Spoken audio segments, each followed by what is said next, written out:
guys, let me tell you something. I want to tell you the most important thing that you guys need to know if you want to speak a new language fluently. So many of you know that I speak 4 languages fluently. I don't have any problem switching them while speaking. So the most important question is how to switch in the fastest way possible and actually be fluent. Because you don't want to be slow. When you speak slowly, people do not listen to you. Now, maybe they listen for a while, but after a while, the conversation becomes boring for them, especially if they are native speakers. The conversation becomes boring for them, and then they stop paying attention, so that they stop listening. You also would look unintelligent if you speak slowly for a long period of time. Well, I don't want to use the word dumb, but you know that's the word. Anyway, so the most important thing is how to be able to switch fast, how to be able to speak fast, how to be able to say what's on your mind in the fastest way possible. But how to do it? How to switch fast? What I will tell you. You do not switch languages. You do not translate. Instead, you would turn your thought into language. Some people call it thinking another language. Maybe you have heard from some of your teachers that they say, for example, if you want to learn English, you have to learn to think in English. But that's wrong. You're not thinking another language. You're thinking normal thinking. You're thinking and then you're expressing your thoughts. You're saying them in another language. That's different. This is one of the most important things that some of you teachers over here must tell to your students. That our thoughts, our thinking system is not made of languages or sentences.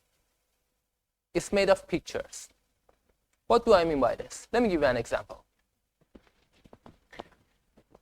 Look, for example, I've got a pen here. You Turkish people call it kalem in Turkish, right? Kalem. Why do you call it kalem? You not call it kalem because the word kalem is written in your mind. You call it kalem because when you were a child, your mother, the people around you called this thing kalem. There was a picture of this thing on your mind, and then you decided to call this picture, and whatever that looks like this picture, kalem. So the thing that I ask you to do is that change the name of that picture. For example, if it's for English, call it pen. This is thinking in another language, as some people say. Now let's develop this meaning to the verbs. Let's develop it to sentences. What do I mean when I say, for example, karşılaşmak or yönlendirmek? Or what do I mean by the verb observe or penetrate? What is the exact meaning of them? When I talk about the exact meaning, let me just give you another example. Imagine here's the United Nations and president of, for example, few different countries are gathered together. I don't know, I show the languages with shapes. For example, USA with triangle, Turkey with a circle, for example, Iran, and then, for example, Russia with a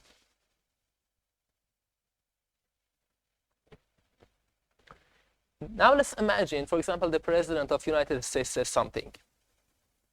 It can be whatever.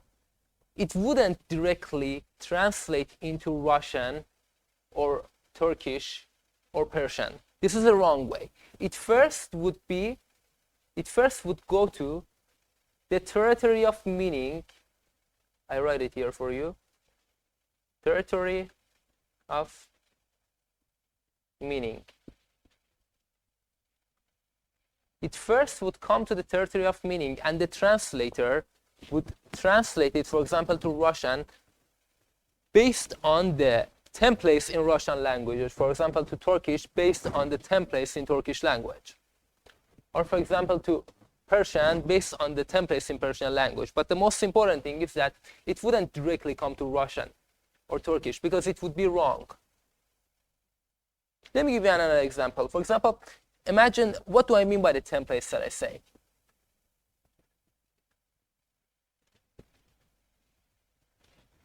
Let's write something in Turkish. For example, bu akşam mesela Beşiktaş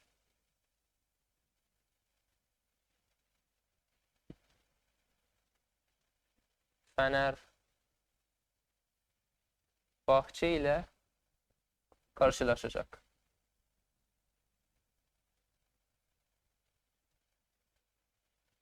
If I want to say the same thing in English, it's gonna be something like, tonight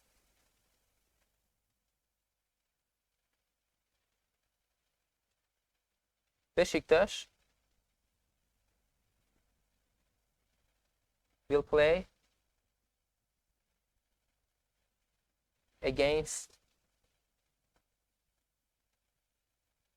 Fenerbahçe. If you take a look at this sentence, except for this part, we've got the subject, verb, preposition, and then object. You see the template? These templates are really important in learning a new language. For example, you're gonna say something like, tonight I'm gonna meet my friend. You're not gonna say the same thing in Turkish, you know. You're gonna have to use the Turkish template. For example, something like, bu akşam arkadaşıma gideceğim. Yoksa bu akşam arkadaşımla bulaşacağım. You know what I say? You wouldn't directly say what you say in English. You gotta use the Turkish template. You gotta use the Turkish templates.